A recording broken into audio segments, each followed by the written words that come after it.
He couldn't see the monstrous blizzard trying to steal her life, but Arthur Jenkins could feel its icy breath, its crushing weight against his unseeing eyes. And clutched tight within his coat, a little girl, 7-year-old Lily, was fading fast, her small body surrendering to the killing cold. Miles of blinding snow, howling wind, and frozen hell stood between them and safety. For a man robbed of his sight, navigating this white nightmare was an impossible task. But for Arthur, driven by a spirit forged in duty and tempered by loss, it was the only path. This blind man's unbelievable journey to save a child was about to become a legend whispered in the heart of the American Rockies. Arthur Jenkins had once been a guardian of these very Colorado mountains, a senior park ranger whose eyes, sharp and knowing, had read the wilderness like an open book. For 3 decades, he'd tracked lost hikers, faced down charging wildlife, and predicted the volatile moods of the high country.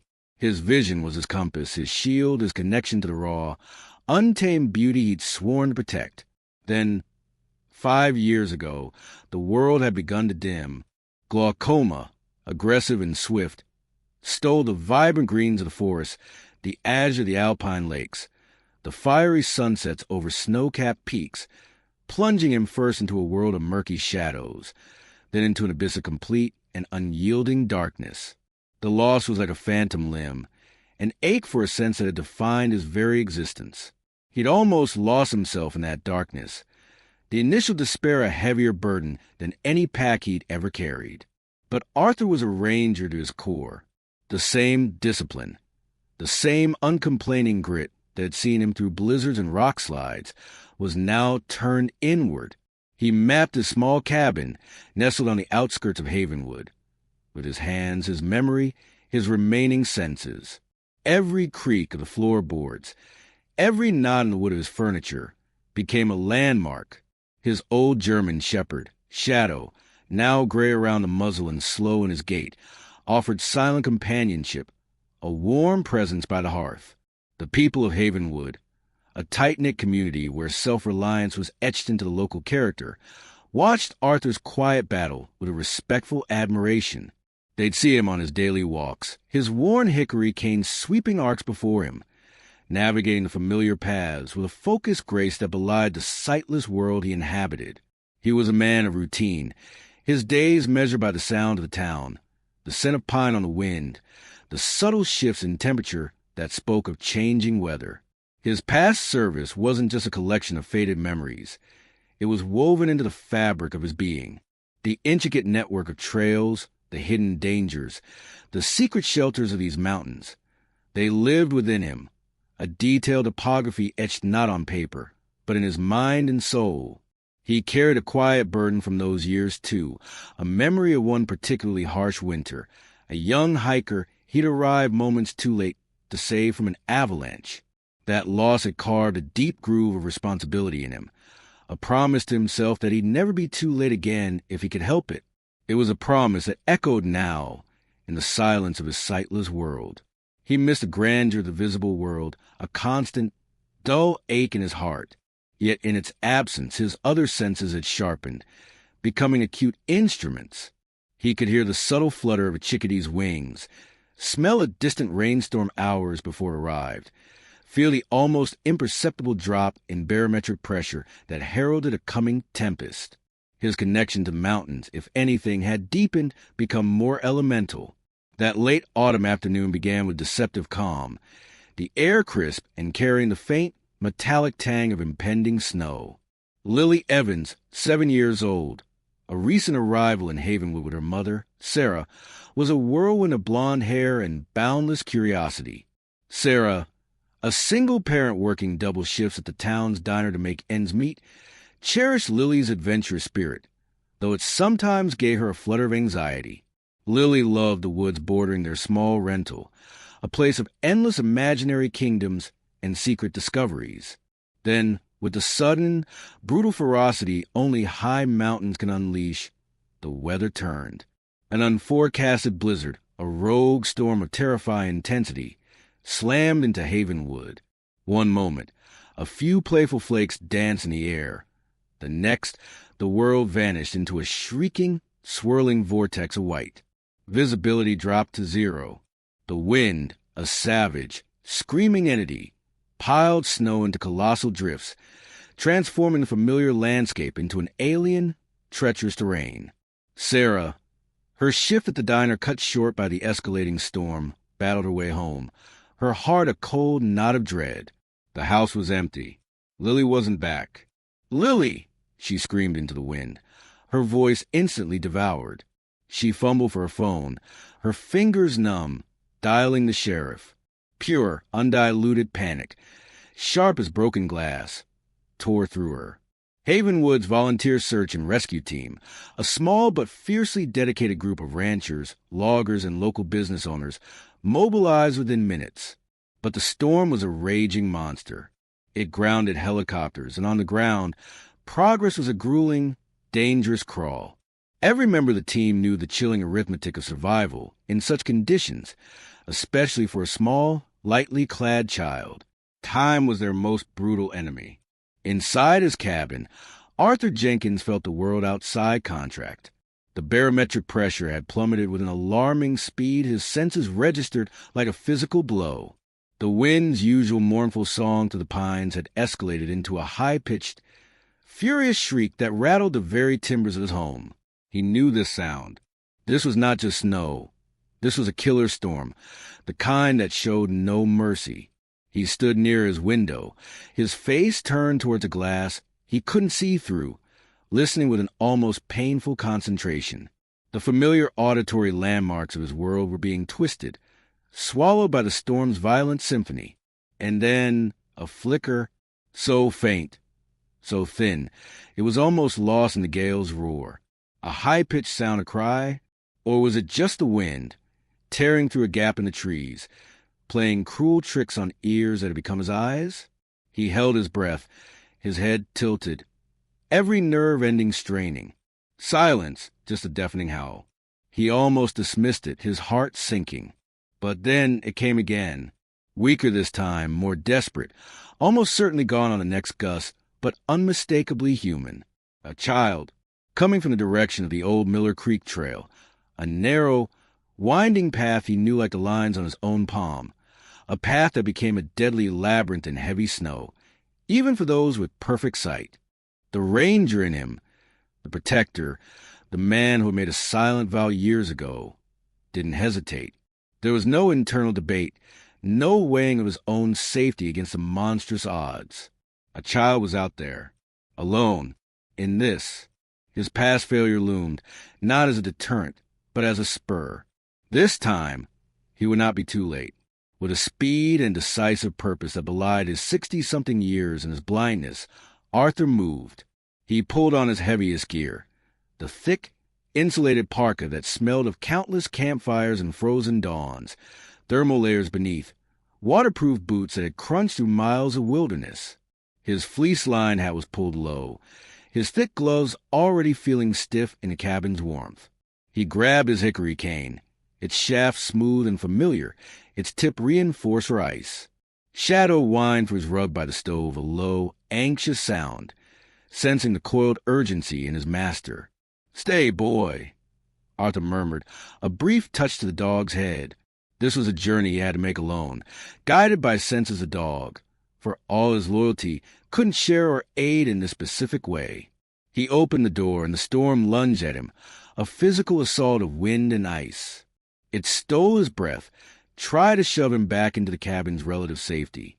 Snow, like icy needles, sandblasted his exposed face. For a sighted person, it would be instantly disorienting.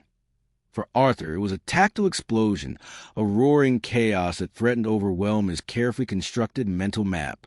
He paused, bracing himself, letting the wind tell him its direction, a raw northwesterly. He felt the slight decline of the ground leading from his porch. He took a deep, searing breath of frozen air. He focused, shutting out the cacophony, narrowing his attention to the subtle cues. The groan of the old skeletal oak by his gate, a sound distorted but still recognizable. The faint, irregular clang of a loose gutter on a distant, unseen neighbor's shed.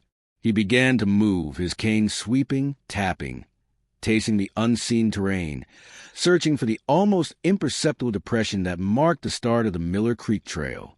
"Lily!" he roared, the name ripped from his lips by the wind, a tiny, desperate offering to the storm. He knew she wouldn't hear him, not in this maelstrom, but the sound of his own voice was a small act of defiance. He pressed on, a solitary figure of grim determination against a vast, indifferent white. Progress was agonizingly slow. Every step was a negotiation with the unseen, treacherous ground. He relied on the memory of muscle and sinew, the echoes of thousands of past journeys over this very land when his eyes had guided him. The cold was an insidious enemy, seeping through his layers, starting to numb his fingers and toes despite his heavy gear. But the image of Lily, small and terrified, fueled him. He imagined her fear, not her face, but the raw terror of a child lost in a monster's playground. After what felt like an eternity of battling, tapping, listening, calling into the storm's throat, he heard it again, a whimper, closer now, achingly close, and so terribly weak it was almost indistinguishable from the sigh of the wind through a snow-laden branch. It was a sound of pure, desolate misery. He lurched towards it, his heart hammering against his ribs, his cane sweeping frantically. His boots sank into a deep drift. Another step. His cane struck something soft, yielding. Not snow, not a branch. He dropped to his knees, his gloved hands scrabbling, patting through the icy powder. His fingers brushed frozen fabric, then something small, chillingly still. He dug with a desperate, tender urgency.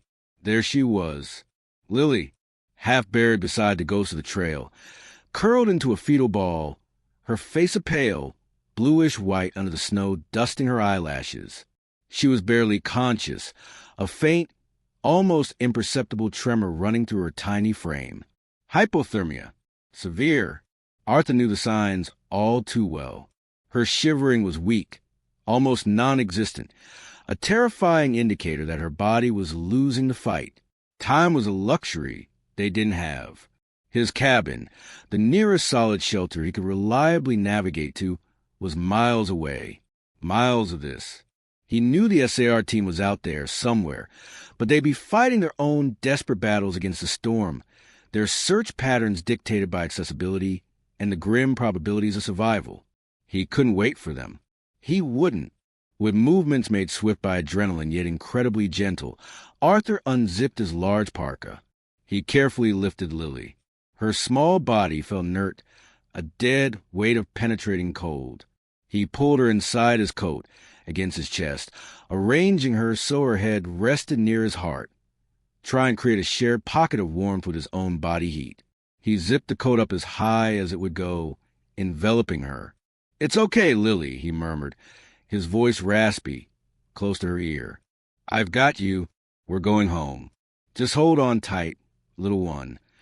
He wasn't sure she heard or understood, but he spoke the words, a promise to her, and avowed himself.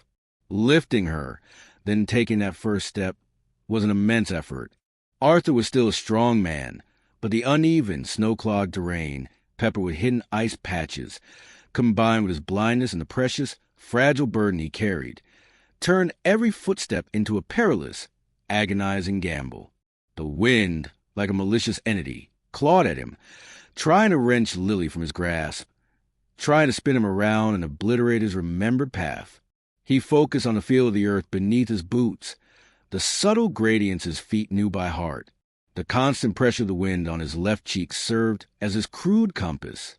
He listened for the way the storm's voice changed as he passed unseen rock faces or dense stand of timber, a slight echo here, a deeper moan there. These were his signposts in this maelstrom. He fell, many times. The first was a hidden root, sending him sprawling onto his side. He twisted instinctively, absorbing the impact with his own body to shield Lily. Pain, sharp and electric, shot through his hip and shoulder. The deep snow cushioned the worst of it, but the jarring shock stole his breath. Lily uttered a tiny, pitiful moan. "It's all right," he gasped, pushing himself up, his arms shaking. "We're okay." Each fall was a fresh torment, chipping away at his dwindling strength. He'd skid on unseen ice, his feet shooting out from under him. He'd plunge into drifts that sucked at his legs like frozen quicksand, threatening to swallow him whole. Every time he protected Lily. Every time he grit his teeth against a rising tide of pain, against the cold that was now a relentless, burning ache deep in his bones, and heaved himself back to his feet. His resolve, forged in past trials and tempered by the profound responsibility he now carried, became a shield against the storm's fury. The darkness he inhabited daily was now intensified by the swirling white blindness of the blizzard. It was a disorienting symphony of roaring noise, the constant sting of ice particles and the precious, fading warmth of the child in his arms. He began to talk to Lily, a low, continuous murmur, a fragile thread of human connection in the face of overwhelming chaos. He told her of brave little marmots who outsmarted eagles, of ancient, resilient bristlecone pines that had seen 1,000 winters, of secret, sun-dappled meadows where fawns played. He spoke of courage, of not giving up, of the strength found in the deepest, coldest places. He didn't know if she could process the words, but the sound of a calm, steady voice might pierce her fear, offer a tiny anchor. He talked to keep her spirit alive and perhaps to bolster his own faltering courage. He thought of that lost hiker, the one he hadn't reached. The guilt, usually a dull ache, sharpened. This time would be different. He owed Lily. He owed himself. This was not just a rescue. It was a redemption. The miles became an elastic, torturous entity, stretching into an impossible distance. Each familiar landmark identified by his cane, a uniquely shaped boulder, the denser feel of the air near a cluster of firs, was a small triumph, but his cabin seemed to recede with every agonizing step. His energy was bleeding away. The cold was no longer just an external force. It was inside him, a parasitic chill spreading through his veins. Doubt, a cold, insidious whisper he'd fought to suppress, began to slither into his mind. Could he truly do this? Was his memory failing him? Was he leading them both into a frozen grave? He crushed the thought. He had to believe. For Lily, he had to. Hours passed, each minute an eternity carved from pain and sheer will. Arthur was running on fumes, on some primal reserve of adrenaline and ranger instinct. His body was a symphony of agony. His lungs burned with every ragged, icy inhalation. Lily had gone utterly silent in his arms some time ago. Her faint shivering had ceased. He knew, with a cold dread that surpassed even a storm's chill, what that meant. She was slipping away, fast. He stumbled again, his right knee smashing against a snow-hidden, jagged edge of granite. A white-hot, blinding pain rocketed up his leg. A raw, involuntary cry was torn from his throat, instantly swallowed by the wind. He crumpled, his arms barely managing to keep Lily from falling into the deep snow. Black despair, absolute and suffocating, washed over him. He sank to his knees, cradling Lily, his head bowed, the storm seeming to mock his futility. I can't. The words were a frozen whisper, his breath coming in ragged, desperate sobs. He was lost, injured beyond his ability to ignore. He was failing her. The memory of the lost hiker, a ghost in the storm, accused him. The cold, the darkness, the pain, they were winning. Then, through the banshee shriek of the wind, through the thick fog of his agony and exhaustion, he sensed it. Not a sound. Exactly. More a subtle shift in the air pressure, a change in the way the storm's roar resonated. His head, leaden with fatigue, jerked up, his ears, already straining beyond normal limits, focused with an intensity that was almost a physical force. He held his breath, listening. Was that a hum? A faint, impossibly distant, rhythmic thrumming engine? He knew that specific hum. Old man Henderson, who lived on the far western edge of Havenwood, further than his own cabin, but potentially on a more direct line from his current, utterly lost position. Henderson always fired up his big, noisy backup generator before the first serious snow, a ritual born of long winters. It was a desperate gamble. A change of direction now, in this maelstrom, with no visual confirmation, relying on a sound that could be a phantom of his desperate imagination. But it was something, a fragile flicker of possibility in the overwhelming darkness. A surge of raw, almost savage hope electrified him, a jolt of adrenaline so powerful it momentarily eclipsed the searing pain in his knee, the crushing weight of his exhaustion. "Lily," he rasped, his voice cracked and hoarse. "Hold on, sweetheart. Just a little longer. I think I hear something. We're close." He fought his way back to his feet, biting back a cry as his injured knee screamed in protest. He had to reorient, to pinpoint the direction of that faint, life-saving hum. He turned slowly, a human compass, his head cocked. Every fiber was being concentrated on that one elusive sound. There, to his left. It seemed a fraction stronger, just for a heartbeat, before the wind shifted, trying to steal it away again. He visualized the terrain. If that was Henderson's, then the old, rusted barbed wire fence line, marking the boundary of his sprawling property, should be somewhere close, running roughly perpendicular to what he thought was his current trajectory. "The fence," he muttered, his voice a prayer. "Find the fence."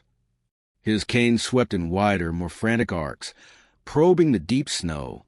His gloved fingers, numb and clumsy, brushed against something hard, unyielding, metallic, snagging. He dropped to his knees again, fumbling, his heart leaping with a wild, almost painful hope. Barbed wire. Rusted, but undeniably there. The fence. He grasped it, the sharp barbs tearing at his frozen gloves, pricking his skin beneath. But he barely registered the new pain. This was his lifeline, his Ariadne's thread through the frozen labyrinth. He began to follow it, hand over frozen hand, one agonizing, shuffling step at a time, the wire his only guide in the swirling white chaos. The hum of the generator grew, slowly, tantalizingly, from a faint vibration in his bones to a discernible throb in the air, pulling him forward like a celestial song. And then, another gift from the wind, a momentary lull, and with it, the unmistakable scent of wood smoke. Faint, but it was there. Henderson always had his massive stone fireplace blazing. He was close. Unbelievably, miraculously close. His legs were trembling uncontrollably. His vision, even his internal, remembered one, was blurring at the edges from sheer exhaustion, but he clung to that wire, to that sound, to that scent. He burst through a final, chest-deep snowdrift and stumbled, nearly falling, against a solid, wooden structure, the side of Henderson's porch. He could hear muffled sound from within, voices, the comforting clatter of dishes.